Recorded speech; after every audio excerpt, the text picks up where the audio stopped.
உங்கள் வாழ்க்கையை உங்கள் விருப்பப்படி வாழ ஆசையா? நீங்கள் எப்போ நினைக்கிறீங்களோ அப்போ வேலைக்கு போகலாம், எப்போ நினைக்கிறீங்களோ அப்போ என்ஜாய் பண்ணலாம், தூங்குறப்ப எனக்கு நிறைய பணம் வரணும் அப்படின்னு யோசிக்கிறீங்களா? அப்படின்னா நீங்கள் தரணிதரன் ஒரு செல்ஃப் மேடு என்டர்பிரனருடைய லைஃப் ஸ்டோரியை தெரிஞ்சுக்கிட்டீங்க அப்படின்னா நீங்களும் உங்களுக்கு பிடிச்ச வாழ்க்கையை நல்லா சம்பாதிச்சுக்கிட்டு எப்படி வாழலாம் அப்படின்றதுக்கான கரெக்டான ஒரு பாதையை அது கொடுக்கும் அப்படின்னு நான் முழுமையாக நம்புகிறேன். டு பி ஃப்ராங்க், நான் அவர் இன்ஸ்டாகிராமில் எப்படி ஜெயிச்சார் அப்படின்னு உங்கள்கிட்ட பகிர்ந்துக்க தான் நான் விரும்பினேன். ஆனால் அதுக்காக நான் அவரை பற்றின ஆர்டிகல்ஸ் படிக்கிறப்போ, நிறையா வீடியோஸ், அவருடைய இன்டர்வியூஸ் எல்லாமே பார்க்குறப்போ his life was completely inspirational. அது மற்றவங்கிட்ட ஷேர் பண்ணோம்னா இன்ஸ்டாகிராமில் நான் சொல்லி அது மூலமாக உங்களுக்கு நிறைய பலன் வர்றதை விட அவருடைய ஸ்டோரி உங்களுக்கு இன்னும் அதிகமான பலனை கொடுக்கும் அப்படின்னு சொல்லிட்டு நான் நிச்சயமாக நம்புகிறேன். ஒரு சாதாரணமாக ஆவரேஜ் மார்க் எடுக்கிற ஒரு ஸ்டூடெண்ட் அப்படின்ற நிலைமையிலேருந்து சக்ஸஸ்ஃபுல்லான என்டர்பிரினர், நிறைய பேர் இன்ஸ்பயர் பண்ணக்கூடிய ஒரு இன்ஸ்பயரர், அப்படி ஒரு இளைஞன் எப்படி மாறினார் அப்படின்றத இந்த வீடியோவில் நான் உங்கள்கிட்ட ஷேர் பண்ணிக்க போகிறேன். உன்னால் முடியும், நம்பு. நம்ம தரணிதரன் 9th வரைக்கும் பார்த்தோம்னா ஒரு ஆவரேஜாக ஸ்கோர் பண்ணுற சாதாரண ஸ்டூடெண்ட் தான். அந்த டைமில் அவங்க அப்பா ஏகப்பட்ட பணத்தை வெளியே கொடுத்துருந்தாரு. ஒரு 40-45 லட்சம் வெளியே கொடுத்துருந்தாரு. எதுவும் திரும்பி வரலை. ஸோ டோட்டல் ஃபேமிலியே ஒரு ஃபினான்ஷியல் க்ரைசிஸில் மாட்டிக்கிச்சு. அந்த டைமில் அவங்க அப்பாவும் அம்மாவும் அவரை உட்கார வச்சு, தம்பி நீ நல்லா படிப்பா, நீ படித்ததான் நல்ல வேலை கிடைக்கும், நல்ல வேலை கிடைச்சதான் நல்ல சம்பளம் கிடைக்கும், அப்போ தான் குடும்பத்துடைய இந்த ஃபினான்ஷியல் இஷ்யூலாம் சால்வ் ஆகும் அப்படின்னு தெளிவாக எடுத்து சொன்னாங்க. அந்த டைம்லேருந்து பார்த்தோம்னா ஒரு ஆவரேஜ் ஸ்கோரிங் ஸ்டூடெண்ட்டாக இருந்த தரணிதரன் 10th ஸ்கூல் டாப்பர். +1 திருப்பியும் அவங்க அப்பாவும் அம்மாவும் உட்காந்து பேசினாங்க. என்ன பேசினாங்க? எய்தர் நீ டாக்டருக்கு படிக்கணும் அல்லது இன்ஜினியரிங் அப்படின்னா அண்ணா யூனிவர்சிட்டியில் தான் படிக்கணும் அப்படி சொல்லிட்டு ஒரு ஸ்பெசிஃபிக் கோலை கொடுத்தாங்க. ஸோ தரணிதரனும் கடினமாக அதுக்கு படித்தார், உழைச்சார். அதுக்கான ரிசல்ட் கிடச்சிது. +2 முடித்த உடனே ரெண்டுமே கிடச்சிது. மெடிக்கலும் கிடச்சிது, எக்ஸாக்டாக மெட்ராஸ் இன்ஸ்டியூட் ஆஃப் டெக்னாலஜிலையும் சீட்டு கிடச்சிது. அவர் மெடிக்கல் போகல, ஏன்னா நிறைய ஃபீஸ் கட்டணும் அப்படின்றதுனால MITயில் ஜாயின் பண்ணிட்டார். அங்கே 4 வருஷம் படிச்சுட்டு, அதுவும் கம்ப்யூட்டர் சயின்ஸ் படித்தார்னு நினைக்கிறேன். படிச்சுட்டு 4வது வருஷம் கேம்பஸ் இன்டர்வியூவில் விப்ரோவில் செலக்ட் ஆனார். அங்கே ஒரு 4 இயர்ஸ் ஒர்க் பண்ணார், பெங்களூர்லேயும் சென்னையிலையும். இதில் நம்ம தெரிஞ்சிக்க வேண்டிய சமாச்சாரம் என்ன அப்படின்னா, நம்மளால் நார்மலாக தான் படிக்க முடியும்னு நம்பிக்கிட்டு இருந்த ஒரு சாதாரண சின்ன பையனை அங்கே அப்பாவும் அம்மாவும் பேசின பேச்சு அவருக்குள்ளே இருந்த படிப்பு திறமையை தட்டி எழுப்பிச்சு. ஓகேவா? அப்போது நம்ம ஒவ்வொருத்தருக்குள்ளேயும் இதே மாதிரி தனிப்பட்ட திறமை இருக்குமா இருக்காதா? அதை நம்ம தெரிஞ்சுக்கிறதுக்கு யாரோ ஒருத்தர் நம்மகிட்ட சொல்லணுமா? இன்றைக்கி ஏகப்பட்ட ஆப்பர்ச்சுனிட்டிஸ் இருக்குது. ஸோ நாம் ஒரு மோட்டிவேஷனல் வீடியோஸ் பார்க்கலாம் அல்லது செல்ஃப் ஹெல்ப் புக்ஸ் படிக்கலாம். நிறைய ஆப்பர்ச்சுனிட்டிஸ் இருக்குது. படித்து உங்களுடைய தனித்திறமை என்ன அப்படின்றத முதல்ல தெரிஞ்சுக்கிங்க. உன் வாழ்க்கை உன் கையில். நம்ம தரணிதரன் இப்போ விப்ரோவில் ஒர்க் பண்ணிகிட்டு இருந்தார். அங்கே ஒர்க் பண்ணுறப்ப நல்லா ஹார்ட் ஒர்க் பண்ணார். ஸோ நல்லா நிறைய அப்ரிஷியேஷன்ஸ் கிடச்சிது. ஆனால் அவருடைய ஆள் மனசில் நல்லா தெரிஞ்சது, இந்த ஒர்க்குக்கு நான் 100% உண்மையாக இல்லை, என்னால் கற்றுக்க முடியல. ஸோ இதுக்கு என்ன காரணம்னு அவர் யோசித்தார். ஸோ நல்ல காலேஜு, நல்ல அருமையான ஃபெசிலிட்டிஸு, சூப்பரான என்விரான்மெண்ட், சப்போர்ட் பண்ணுறதுக்கு சீனியர்ஸு, லெக்சரர்ஸ் எல்லாமே நிறைய பேர் நல்லா இருந்தாங்க. அப்படி இருந்தும் நம்ம ஃப்ரெண்ட்ஸுங்களாம் நல்லா இன்டெப்த்தாக அந்த சாஃப்ட்வேர் டெக்னாலஜி கற்றுக்கிட்டாங்க. நான் அதை மிஸ் பண்ணிட்டேன், அதை ப்ராப்பராக யூஸ் பண்ணிக்கல அப்படின்னு சொல்லிட்டு அவருக்கு நல்லா தெரியும். அதில் அவருக்கே அவர் மேலே கோபம் நிறையா வந்துச்சு. ஆப்பர்ச்சுனிட்டி மிஸ் பண்ணிட்டோமே அப்படின்னு சொல்லிட்டு இப்போ வேலைக்கு சேர்ந்ததுக்கு அப்புறமேட்டு அந்த திறமையை இன்க்ரீஸ் பண்ணிக்கலாம்னு சொல்லிட்டு ட்ரை பண்ணோம்னா அவரால் அது முடியல. ஸோ அவருக்கும் உண்மையாக இல்லாமல், அவருடைய வேலைக்கும் உண்மையாக இல்லாமல் அதை கண்டினியூ பண்ணுறதுல அவருக்கு விருப்பம் இல்லை.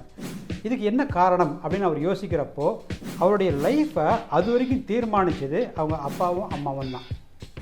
ஸோ 10th இப்போ எப்படி படிக்கணும், அதுக்கப்புறமேட்டு எங்கே காலேஜுக்கு சேரணும், அதுக்கப்புறமேட்டு என்ன வேலைக்கு போகணும், எல்லாமே ஆஸ் பர் அவங்க பேரண்ட்ஸுடைய கைடன்ஸ் பிரகாரம் தான் போய்கிட்டு இருந்துச்சு.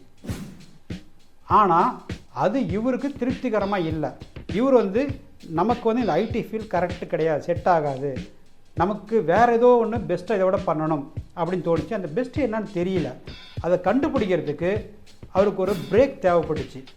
ஸோ அதனால் அந்த நிமிஷம் அவர் என்ன முடிவு பண்ணார்னா, இன்னுமேட்டு என் லைஃப்பை நான் தான் தீர்மானிக்க போகிறேன், ஒரு டெசிஷன் எடுத்துகிட்டு அதை ரைட்டுன்னு சொல்லிட்டு ப்ரூவ் பண்ண போகிறேன், எதை பண்ணாலுமே இனிமேட்டு 100% தெளிவாக கற்றுக்கிட்டு படித்து செஞ்சு பார்த்து புரிஞ்சிட்டு அப்புறமேட்டு தான் வந்து பண்ண போகிறேன் அப்படின்றதுல ரொம்ப தெளிவாக இருந்தார். அதனால் வீட்டில் என்ன சொன்னார் அப்படின்னா, நான் வந்து போஸ்ட் கிராஜுவேஷன் படிக்கிறேன் அப்படின்னு சொன்னார். ஸோ ஒரு 2 வருஷம் டைமில் வந்து நமக்கு என்ன வேணுன்றது ஒரு தெளிவு கிடைக்கும். அல்லது அப்படி ஒன்றும் கிடைக்கல அப்படின்னாலுமே கூட ஏதோ ஒரு இன்ஜினியரிங் காலேஜில் போய் சேர்ந்துக்கலாம் அப்படின்ற ஒரு நம்பிக்கை இருந்துச்சு. ஸோ அவருடைய வேலையை வந்து அவர் ரிசைன் பண்ணிவிட்டு எம்டெக் வந்து ஜாயின் பண்ணார். அவங்க பேரண்ட்ஸும் அதை அலோவ் பண்ணாங்க. ஏன்னா அது வரைக்கும் அவரை பற்றி கிளியராக ப்ரூவ் பண்ணியிருக்காரு. 10th நல்ல மார்க் எடுத்திருக்காரு, +2 நல்ல மார்க் எடுத்திருக்காரு, சொன்ன காலேஜில் சேர்ந்துருக்காரு, வேலைக்கு சேர்ந்து வீட்டுக்கு வேண்டிய பணத்தையும் வந்து கொடுத்துருக்காரு.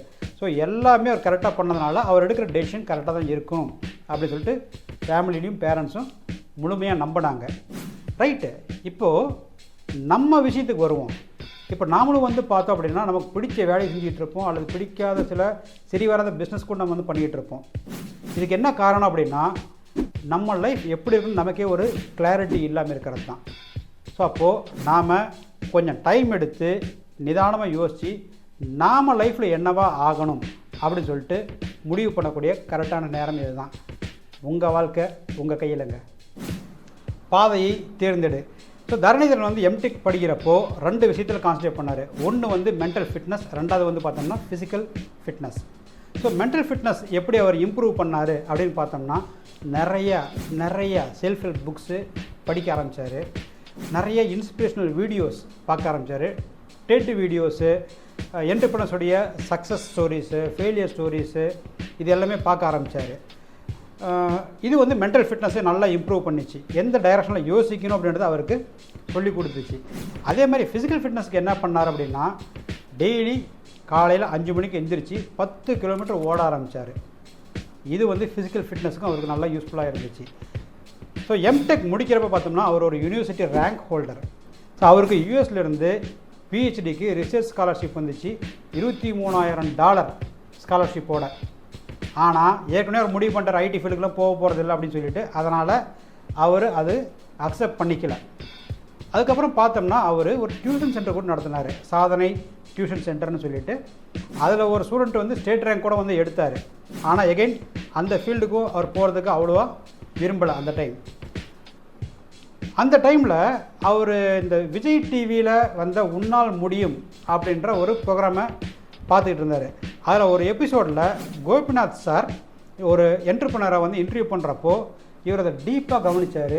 அங்கே தான் அவருக்குள்ளே இருந்த ஒரு ஸ்பார்க் வெளியே வந்துச்சு.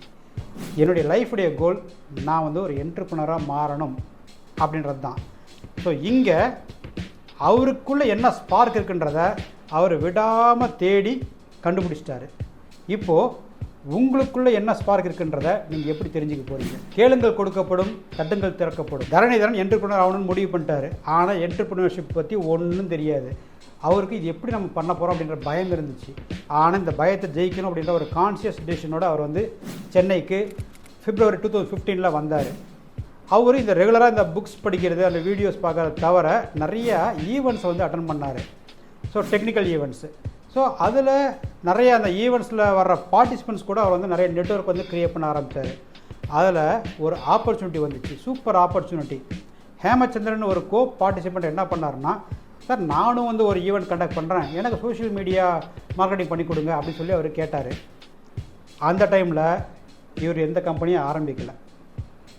அன்றைக்கி நைட்டே வந்து உட்காந்து சோஷியல் ஈகிள் அப்படின்ற கம்பெனிக்கு லோகோ க்ரியேட் பண்ணி ஒரு ஃப்ரீ சாஃப்ட்வேர் மூலமாக இன்வாய்ஸும் ஜெனரேட் பண்ணி அவருக்கு அனுப்பிச்சார். அப்படித்தான் இவருடைய பிஸ்னஸ் ஆக்சிடென்டலாக ஆரம்பிச்சிது. ஸோ இதில் நாம் தெரிஞ்சிக்க வேண்டியது என்ன அப்படின்னா, நாம் எதுக்காக ஏங்கி தவிக்கிறோமோ, என்ன ஆகணும்னு நினைக்கிறோமோ, அதுக்காக நாம் வந்து முழு உழைப்பையும் முழு சிந்தனையும் கொடுக்குறப்போ இந்த உலகம், யூனிவர்ஸ், அதுக்குண்டான என்விரான்மெண்ட்டை நமக்கு வந்து ஆட்டோமேட்டிக்காக க்ரியேட் பண்ணி கொடுக்கும் அப்படின்றது தான். ஸோ இப்போ நம்ம ஒரு எக்ஸாம்பிள் பார்த்தோம், ஹேமச்சந்திரன் சார் ஆர்டர் கொடுத்தது. ஆனால் இது நடந்து வந்து ஜூன் 2015. டிசம்பர் 2015 இன்னொரு மிகப்பெரிய ஆப்பர்ச்சுனிட்டி அவருடைய கதவை தட்டிச்சு. அது என்ன அப்படின்னு பார்த்தோம்னா, நேச்சுரல் சலூன்ஸுடைய founder CK Kumaravel sir 550 franchisee அப்பயே வச்சுருந்தார். அதில் Chennai, rest of Tamil Nadu, Kerala, Karnataka, Andhra and north இந்தியாவில் கூட வந்து நிறைய ஃப்ரான்ச்சைஸிஸ் இருந்துச்சு. அவர் வந்து என்ன சொன்னார்னா, என்னுடைய பிஸ்னஸுக்கு நீங்கள் மார்க்கெட்டிங் ஹெட்டாக இருங்க அப்படின்னாரு. எவ்வளோ பெரிய நம்பிக்கை இவர் மேலே இருந்திருக்கணும். இவர் வந்து கொஞ்சம் தயங்கினார். சார் எனக்கு வந்து சலூன் பிஸ்னஸும் பெருசாக தெரியாது, மார்க்கெட்டிங்கும் இன்னும் அந்தளவு நான் எக்ஸ்பீரியன்ஸ் ஆகலை, ஒரு 6 மாதம் டைம் கொடுங்க, நான் கற்றுக்கிட்டு வந்து நான் ஜாயின் பண்ணிக்கிறேன் அப்படின்னு சொன்னார். ஆனால் குமரவேல் சார் இவர் மேலே அசைக்க முடியாத நம்பிக்கை வச்சுருந்தார். உங்களால் முடியும், ஜாயின் பண்ணுங்கள் தான், அதில் ஆன் தி ஜாப் நீங்கள் கற்றுக்கலாம் அப்படின்னு சொல்லி சொன்னார். இவரும் ஜாயின் பண்ணார். வித்தின் ஒரு 2.5 monthஸில் வந்து அதில் வந்து நல்லாவே வந்து கற்றுக்கிட்டாரு. அபோவ் த லைன் மார்க்கெட்டிங், உதாரணத்துக்கு வந்து நியூஸ் பேப்பரில் ஆட் கொடுக்கறது, டிவியில் ஆட் கொடுக்கறது, ரேடியோவில் ஆட் கொடுக்கறது, இதையெல்லாம் வந்து ப்ராக்டிக்கலாக பண்ணார். ரெண்டாவது வந்து பார்த்தோம்னா பிலோ த லைன் மார்க்கெட்டிங். இது வந்து பார்த்தோம்னா வந்து ஒரு சலூன் இருக்குது அப்படின்னா அதுக்கான 5 kilometers ரேடியஸில் பேம்பர்ஸ் டிஸ்ட்ரிபியூட் பண்ணுறது, நோ பார்க்கிங் போர்டு, இந்த லேம்ப் போஸ்ட்டில் வந்து ஆடு ஃபிக்ஸ் பண்ணுறது, இந்த மாதிரி இது. அப்புறம் பார்க் அண்ட் அப்பார்ட்மெண்ட்ஸ் இதெல்லாம் போய் ஈவெண்ட்ஸ் கண்டக்ட் பண்ணுறது, இது எல்லாமே அவர் வந்து பண்ணார். இது இல்லாமல் பெரிய லெவல் ஈவெண்ட்ஸ், சச்சின் அப்புறமேட்டு ஏஆர் ரஹ்மான் இவங்களாம் வச்சு மும்பை தாஜில் வந்து ஈவெண்ட்ஸ் நிறைய லைவாக வந்து நடத்தினார். ஸோ இதனால் பிராண்ட் அவேர்னஸ் நிறைய க்ரியேட் பண்ணார். ஸோ ஒரு சிஇஓ கீழே ஒரு ஃப்ரீ MBA படிக்கிறதுக்கான ஆப்பர்ச்சுனிட்டி அவர் கன்சிடர் பண்ணி கற்றுக்கிட்டாரு. ஆனால் ஜாயின் பண்ணுறதுக்கு முன்னாடி அவர் வந்து குமரவேல் சார்கிட்ட என்ன சொல்லியிருந்தார் அப்படின்னா, சார் நான் 1 வருஷம் தான் ஒர்க் பண்ணுவேன் அப்படின்னு சொல்லி தான் ஜாயின் பண்ணார். டிசம்பர் 2015 ஜாயின் பண்ணார். நவம்பர் 2016 ரிசைன்மெண்ட்டு வெளியே வந்துட்டார். இந்த 1 இயரில் அவர் ப்ராக்டிக்கலாக மார்க்கெட்டிங்கில் நிறைய கற்றுக்கிட்டார். அதுவும் வந்து ப்ராக்டிக்கலாக offline marketing and little bit of online marketing கற்றுக்கிட்டாரு. ஸோ இப்போது அவர் என்னெல்லாம் பண்ணணும்னு நினச்சாரோ அதுக்கான ஆப்பர்ச்சுனிட்டிஸை யூனிவர்ஸ் அவருக்கு கொடுத்துச்சு. அப்போ நாமளும் நம்ம கோலுக்கான எஃபர்ட்டை கண்டினியூஸாக கொடுத்துட்டே இருந்தால் வானம் நம் வசப்படும்.